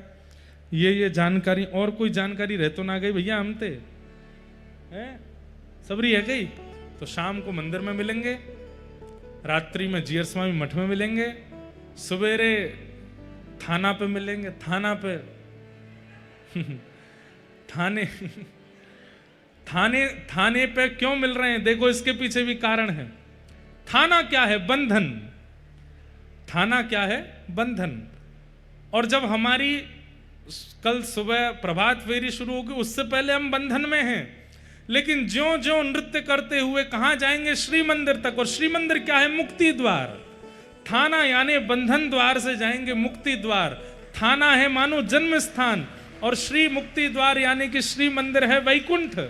तो अपनी पूरी जीवन यात्रा हम कल करते हुए श्री मंदिर जाएंगे। ये भी देखो अपने आप ही हो गया कि थाना से शुरू होगी यात्रा, बंधन से प्रारंभ होगी यात्रा, और मुक्ति की ओर हम लोग प्रस्थान करेंगे। वास्तव में कल की प्रभात फेरी में जो उछल उछल के खूब नृत्य करते हुए आनंद करेगा, पानी की बोतल संग में रख लेना, क्योंकि कई बार बहुत ज़्यादा जोश में नृत्य करते हैं तो बेहोश हो जाते हैं, गिर पड़ते हैं। जल पीते रहिएगा, हाइड्रेट रहिएगा, पसीना पहुँचते चलिएगा, और प्रेम से भाव से हम लोग गाते नाचते। हम थोड़ा धीरे गाएंगे क्योंकि कथा भी करनी है। पूरा जोर हमारे दिव्यदास जी लगाएंगे, खूब जोर जोर से हम लोग आनंद करेंगे। हमारे मस्तराम बाबा भी पधारे हैं, और ये नहीं रहेंगे तो फिर तो प्रभात फेरी पूरी होने से रही। तो कल आप भी आगे महाराज, ऐसा लगे कि जय बलभद्र भैयाएं का। महाराज जी जब अपना डंडा लेकर के चलते हैं तो ऐसा लगता है कि साक्षात हलधर चल रहे हैं। तो महाराज जी जब हमारे उत्सव में आ जाते हैं तो ऐसा लगता है कि अब हलधर भैया आ गए, सब व्यवस्था अपने आप सिमट जाएगी। जो नहीं नाचेगो बापे दृष्टि महाराज जी की पड़ेगी, और महाराज जी तुरंत अपना डंडा दिखाएंगे, अरे उछल नहीं रहो है, नाच नहीं रहो है, प्रेम से नृत्य करते हुए चलो। कल का एक आंकड़ा रखिएगा, कम से कम 1500 से 2000 कैलोरीज बर्न होनी चाहिए आपकी। वजन घटना चाहिए, भजन बढ़ना चाहिए। कल ऐसा आनंद जगन्नाथपुरी में हम लोग करेंगे। धर्म स्वनिष्ठितः पुंसां विश्वक्सेन कथासु यः नोत्पादयेदधिरतिं श्रम एव हि केवलम्। कहते हैं हमने कितने भी पुण्य अनुष्ठान किए हों, कितनी भी तीर्थ यात्रा करी हों, कितने भी व्रत किए हों, लेकिन ठाकुर जी की कथा में अगर हमारी रति नहीं हुई है तो हमारे द्वारा किए गए व्रत अनुष्ठान नियम तीर्थ यात्रा सब ठाकुर जी ने स्वीकार नहीं किए हैं। समझ में आ रही बात? अगर कथा में आपकी रुचि नहीं है तो इसका मतलब आपके द्वारा किए गए जितने भी तीर्थ अनुष्ठान आदि हैं ये सब ठाकुर जी स्वीकार नहीं करते हैं। आपके द्वारा किए गए सब अनुष्ठान व्रत सब ठाकुर जी स्वीकार करते हैं। इसका प्रमाण ही यही है कि कथा में रुचि होना, कथा में लगन होना, कथा में मन लगना। आप सबका वो मन लगता ही है, तो निश्चित है आनंद की बात है कि ठाकुर जी आपके हृदय से अति प्रसन्न हैं, आपके हृदय को स्वीकार किया है। ऐसे महाप्रभु जगन्नाथ जी को हम बारंबार प्रणाम करते हैं। संध्या में 4 बजे हम आप सब लोग मिलेंगे, बड़े प्रेम और भाव से ठाकुर जी का मधुर उत्सव मनाएंगे। अभी हमारे मध्य में श्री विवेकानंद जी महाराज परम पूजनीय प्रातः स्मरणीय श्री भगवत धाम से पधारे हैं। महाराज जी से हमारी प्रार्थना है कि महाराज जी 2 मिनट सब लोगों को अपना भाव आशीष प्रदान कर दें। इस जगन्नाथपुरी तीर्थ में महाराज जी का आशीष हमारे निश्चित ही भक्ति का वर्धनकारी होगा। आरती से पहले जो जाएंगे उनको अपने बगल वाले की सौगंध है। बैठे रहो, चुपचाप सब लोग श्रवण करेंगे महाराज जी के भाव, उसके बाद ही यहाँ से प्रस्थान करेंगे और फिर एक संकीर्तन करते हुए आज की कथा को विश्राम देंगे। जय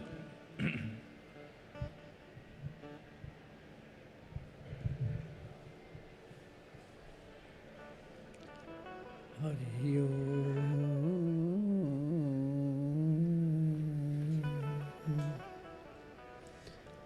सच्चिदानंद रूपाय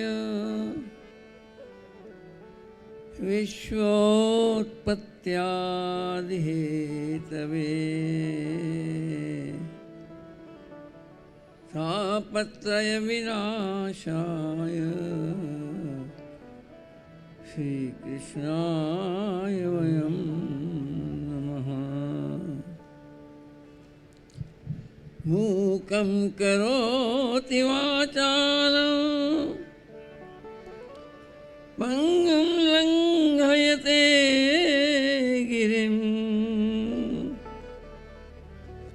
यत्कृपातमहं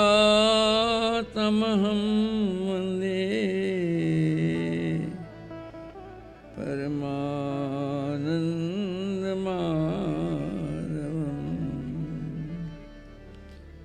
गुरुर्ब्रह्मा गुरुर्विष्णु गुरुर्देवो महेश्वरा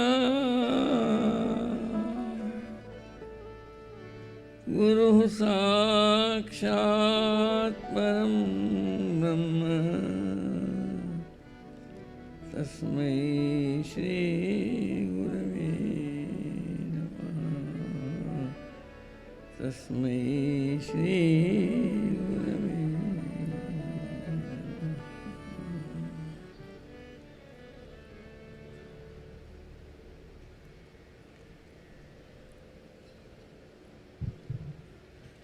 जय जगन्नाथ भगवान की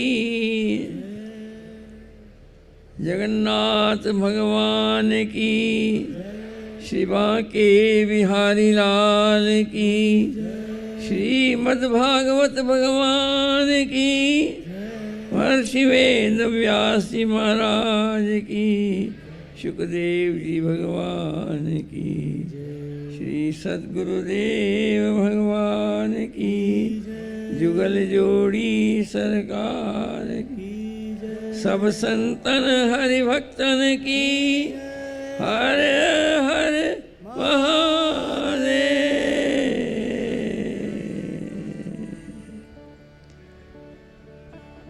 परम पावन श्री गुरु चरण कमलों में प्रणाम करते हुए अखिल कोटि ब्रह्मांड नायक परात्पर परमात्मा भगवान श्री कृष्ण के साक्षात वाङ्मय स्वरूप श्रीमद् भागवत महापुराण को प्रणाम करते हुए, व्यासपीठ को प्रणाम करते हुए और हमारे प्राचीन कथा व्यास वर्तमान कथा व्यास के गुरुदेव जैसे सुखदेव जी के गुरुदेव व्यास जी थे, महर्षि वेद व्यास जी, उसी रूप में आप विराजमान हैं। आपको भी प्रणाम करते हुए समस्त संत मंडल को, विद्वज्जनों को, ब्राह्मण देवताओं को प्रणाम करते हुए उपस्थित सम्माननीय संगीताचार्य बंधुओं, प्रभु प्रेमी गुरुमुख सर्व सज्जनों, श्रद्धा भक्ति स्वरूपा आदरणीय सम्माननीय वात्सल्य में स्नेहवती भक्तिमती माताओं तथा बहनों, आपका परम सौभाग्य है कि आप लोग इस पावन तीर्थ नगरी में भगवान की दिव्य लीलाओं को श्रवण कर रहे हैं। और सबसे अच्छी बात यह है, सौभाग्य की बात यह है कि श्रीमद् भागवत जी की चरित्र और श्री जगन्नाथ जी के पावन चरित्रों का समन्वय करके इसका रस आस्वादन कर रहे हैं। ये और सोने में सुहागा है। मैं अपना भी सौभाग्य मानता हूँ, भले ही कुछ समय से ही जो घंटा डेढ़ घंटा यहाँ मिला है ये श्रवण करने का अवसर प्राप्त हुआ, मैं भी अपने आप को परम सौभाग्यशाली मानता हूँ।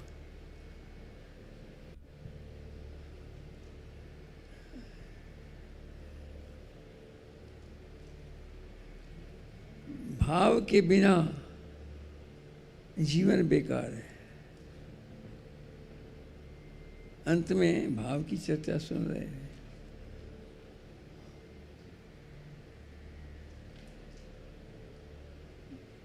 भगवान के वचन है, भाव बिन थूक नहीं, गाड़ी भरे सामान पर। बिना भाव के भगवान को एक दाना भी पसंद नहीं है। और आप लाख भोग उपभोग साधन सामग्रियाँ, पूजन सामग्रियाँ सब उपस्थित कर रहे हैं, लेकिन भाव नहीं है तो भगवान को कुछ भी पसंद नहीं। और एक दाना रख दिया, एक दाने में भाव है तो भगवान उस दाने को अवश्य में ग्रहण करेंगे।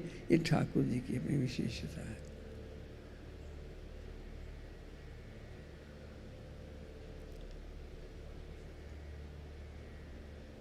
और इधर श्री राधिका जी और श्री कृष्ण जी का परस्पर सद्भाव है, उसको सुन करके मैं गदगद हुआ। राधाकांत कहलाने से भगवान श्री कृष्ण प्रसन्न होते हैं और कृष्ण कांता कहला करके श्री राधिका जी प्रसन्न होती हैं। अन्योन्याश्रय संबंध होता है, भावनाओं का अन्योन्याश्रय संबंध होता है। परस्परम भावयंत आश्रय परम अवाप्स्यते। जब तक परस्पर भाव न हो तब तक कल्याण की गुंजाइश नहीं है, परम कल्याण की बिल्कुल ही गुंजाइश नहीं है।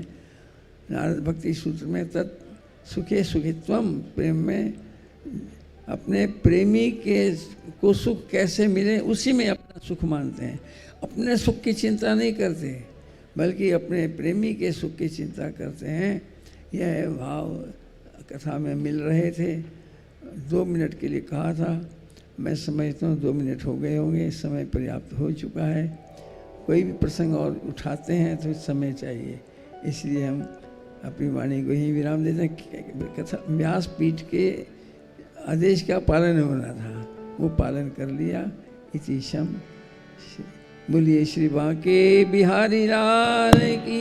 गुरु चरणों में प्रणाम, वाणी को विराम। सर्वे भवन्तु सुखिनः, सर्वे सन्तु निरामयाः, सर्वे भद्राणि पश्यन्तु, मा कश्चित् दुःखभाग् भवेत्। ओम शांति शांति शांति। श्री राम जय जय राम, श्री राम जय जय राम, श्री राम जय जय राम। धर्म की जय हो, अधर्म का प्राणियों में विश्व का हर हर महादेव। पूज्य महाराज जी का आशीष प्राप्त हुआ। तो 2 मिनट तो महाराज जी ऐसे कह दिया जाता है, पर वो प्रवचन तो आनंद से सुना जाता है। हमारे छोटे महाराज जी भी विराजमान हैं, 2 शब्द आप भी से कहते हैं। एक बार सभी जोर से कह दो, श्री जगन्नाथ भगवान की। और जरा जोर से कहो, जगन्नाथ भगवान की, जगन्नाथ भगवान की। गंगा मैया की, जमुना मैया की। बोलो बांके बिहारी लाल की। हम अपने को बहुत रोकते हैं कि इस क्षेत्र में आए तो यहीं का जयकारा बोलें, क्योंकि रहते उस क्षेत्र में कि ना कहते कहते भी अपने आप ही निकल जाता है। बोलो वृंदावन बिहारी। बड़े सौभाग्य की बात, हम सब लोग गुरु चरणों में बैठ के, व्यासपीठ के चरणों में बैठ के यहाँ कथा का रसपान कर रहे हैं। रोज ही उत्सव हैं, पूज्य व्यास जी के साथ तो रोज ही उत्सव हैं। हमारा भी मन करता है कहीं ना कहीं कथा में 2-4 महीने में कहीं ना कहीं हम भी चले जाएं, पर वो सब व्यस्त जिंदगी में कभी कभी मुलाकात हो जाती है। पर वे भी ठाकुर जी की कृपा है, हम आए तो किसी और कथा में थे, ये हमें बोनस में मिल गई। कार्यक्रम तो 2-3 महीने से था, पर हमको ये पता नहीं था कि यहाँ भी कथा है। पर ये तो हमें ऐसा हो गया, सोने में सुहागा हो गया।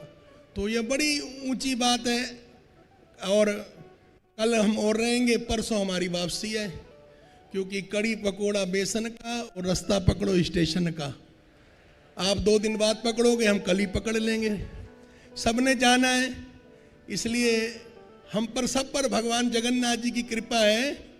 हमको ऐसे उत्सवों का, ठाकुर जी का दर्शन इस व्यासपीठ की कृपा से, गुरु चरणों की कृपा से हो जाता है।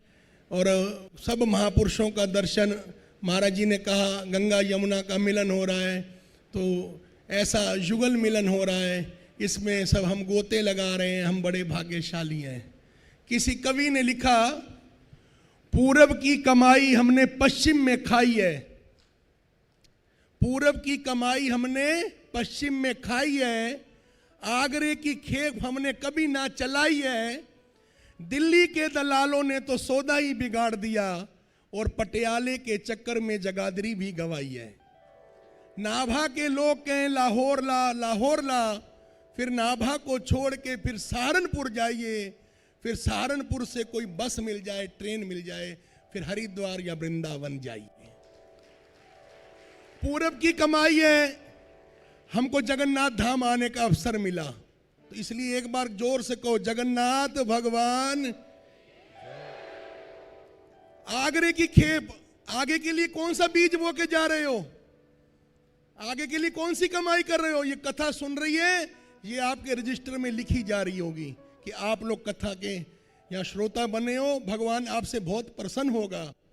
दिल्ली मतलब दिल, दिल के 5 दलाल हैं, काम, क्रोध, लोभ, मोह और अहंकार। पटियाला मतलब पेट, जगाधरी मतलब जगदीश, ये पापी पेट, तेरे पीछे हम जगदीश को भूल गए, इसलिए उस जगदीश को याद कराने के लिए कथा हुई। भगवान जगन्नाथ को जगदीश भी कहते हैं, इसलिए फिर एक बार पीछे तक जोर से लगाओ जयकारा, बोलो जगन्नाथ भगवान की। जगन्नाथ, फिर नाभा, नाभि, नाभि कहती है ओरला, ओरला उसको लालच होता है, पर आप लोग श्रोता अच्छे हो, आपको तीर्थों का लालच है कि व्यास जी जहां जहां जाएं हम भी पीछे पीछे दौड़ चले जाएं। जहां भी कथा हो, जिस धाम में हो, फिर कई धाम, सहारनपुर जाके, फिर वृंदावन, हरिद्वार जाके, फिर गंगा स्नान करो, बिहारी जी का दर्शन करो। बस इन्हीं शब्दों के साथ आप सब तीर्थ करते रहो और हम भी तीर्थों में जाते रहें, एक आधा दिन हम भी आनंद ले लें। बस इन्हीं शब्दों के साथ श्री गुरु चरण कमलों में, व्यासपीठ में को प्रणाम। आप सबको जय श्री कृष्ण। जय श्री कृष्ण। भाई जरा दम जोर से बोलो, जय श्री कृष्ण, जय श्री राम, जय श्री राम। बोलो भारत माता की, सनातन धर्म की। मेरे को बड़ी खुशी होती है कि व्यास जी से लोग कहते हैं हमें दीक्षा लेनी है, अभी तो 2-2.5 हजार लिए, मैं कहता हूं 2-2.5 हजार दीक्षा रोज लिया करो, 365 दिन का क्रम बनाओ, ये हमारा सारा भारत सनातन हो जाए। कहीं किसी ने अगर कहीं चिंगारी लगी सनातन की तो इस व्यासपीठ से लगी, बड़ी खुशी होती है। बच्चे तिलक लगाते हैं, बच्चे धोती पहनते हैं। अगर आज कहीं सनातन बचेगा तो इसको श्री इंद्रेश जी बचाएंगे, वो नाम लिखा जाएगा, ये नाम लिखा जाएगा।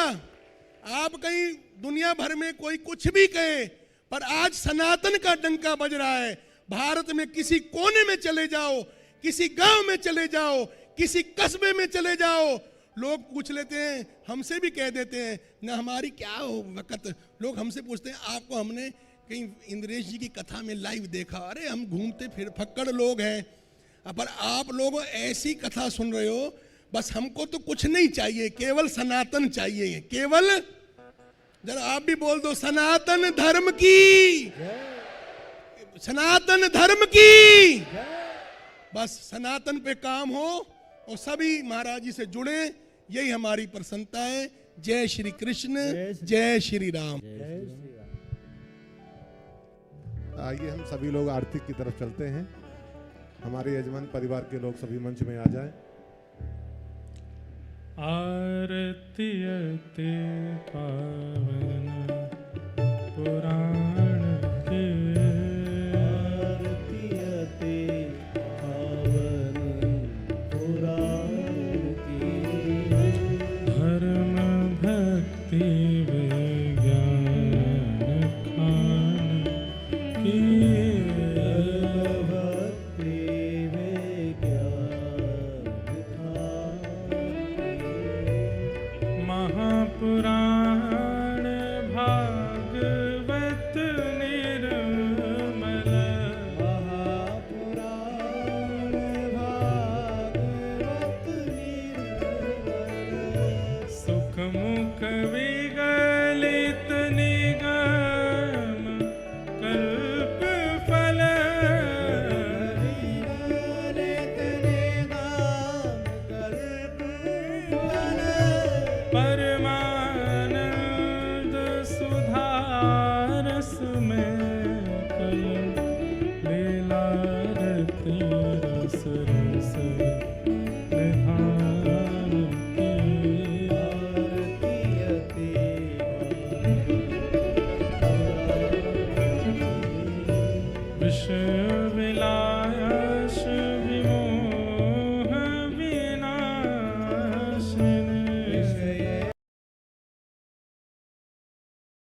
पुष्पैदेवाभिवन्दनम् आरोग्यार्थे